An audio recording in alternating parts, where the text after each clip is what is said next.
여기 이 줄이고 목마르다라고 하는 이 단어의 헬라어 시제가 뭐냐면 현재 능동태 분사예요. 근데 헬라어에서 현재 분사라는 것은 계속 줄이고 계속 배고픈 자는 복이 있다, 이런 의미인 거예요. 아이가 집에 있으면 금방 엄마가 밥을 줬는데도 또 돌아서서 엄마 배고파, 엄마 목말라, 그러면 그때마다 엄마가 먹을 거 주고 또 마실 거 주고 그러잖아요. 그래서 아이는 항상 배고픈데 항상 배불러요. 우리도 이렇게 항상 우리 주님으로부터 의롭다함을 받았어요. 구원을 받았어요. 그런데 우리는 항상 예수님이 목말라요. 그래서 우리는 항상 또 그 예수님으로 인해서 배가 부른 것이지요. 바로 그 말씀을 하고 있는 거예요. 그러니까 관계가 성립되었으면 교제를 열망해야 된다, 이걸 말하는 것이죠. 가지가 나무에 붙어 있어야, 그러니까 계속 공급을 받아야 열매를 맺는 거예요. 그러니까 예수님을 믿고 이미 의롭다함을 받았어도 계속 목마르고 계속 배가 고파서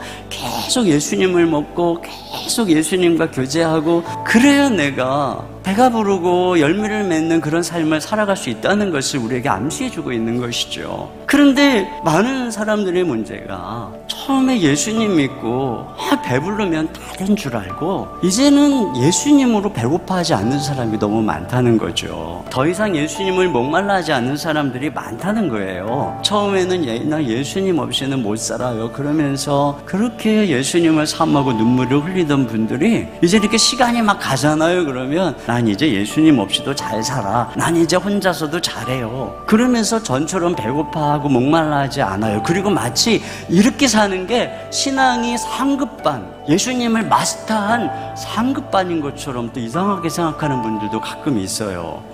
보면은 처음에는 예수님 잘 믿어요. 그리고 예수님 사랑한다고 눈물로 고백하는 분들 가만히 보면 예수 믿은 지 한 3년 된 분인 경우가 많고, 또 10년 된 분들도 더러 있어요. 근데 20년 되고 30년 되고 40년 되고 50년 되고 이제 60년 되고 막 이런 수록 그런 분들을 찾기가 드물어요. 많은 분들이 더 이상 저 예수님 없어도 이제는 나의 경건한 인격과 도덕과 나의 어떤 모습으로 훌륭하게 신앙생활을 할 수 있다고 생각하는 거죠. 그러니까 우리 신앙생활의 숙제는 예수님을 믿는 게 아니고, 이거 정확하게 아셔야 돼요. 예수님을 믿는 게 아니고 끝까지 믿는 거예요. 죽을 때까지 믿는 거예요. 유대인들의 문제가 이거였어요. 잘못된 지식, 그거는 행위를 의지하다가 믿음에서 떨어져서 망했다는 거예요. 그래서 로마서 10장 2절에 보면은 그들이 하나님께 열심히 있으나 올바른 지식을 따른 것이 아니라는 거였어요. 올바른 지식이 아니어서 무슨 지식? 예수님을 믿는 지식으로 갔어야 됐는데 자기 행위를 의지했다는 거예요. 그러면서 바울이 로마서 10장에서 뭐라 그러냐면은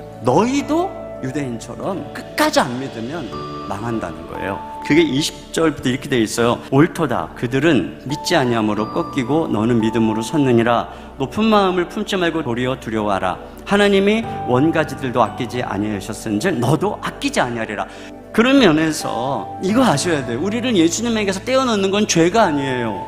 죄는 우리로 하여금 우리 자신이 비참한 걸 알고 예수님을 더 의지하게 만들어요. 근데 우리를 예수님에게서 떼어놓는 거는 우리가 칭찬받을 만한 행동을 하고 봉사하고 또는 그런 고상한 선행을 하는 거예요. 거스터너라고 하는 분이 이런 얘기를 했어요. 하나님께 나아가는 길은 넓디 넓다. 죄인이 하나님께 나아가는 길은 아무것도 방해하지 못한다. 다만 이제 죄인의 선한 행위들만이 하나님과 죄인 사이를 가로막을 수 있다. 자신이 하나님을 만족시킬 만한 선한 행위를 했다는 자기 기만, 이 그릇된 환상에 사로잡혀 하나님의 참된 은혜를 차갑게 거절한다.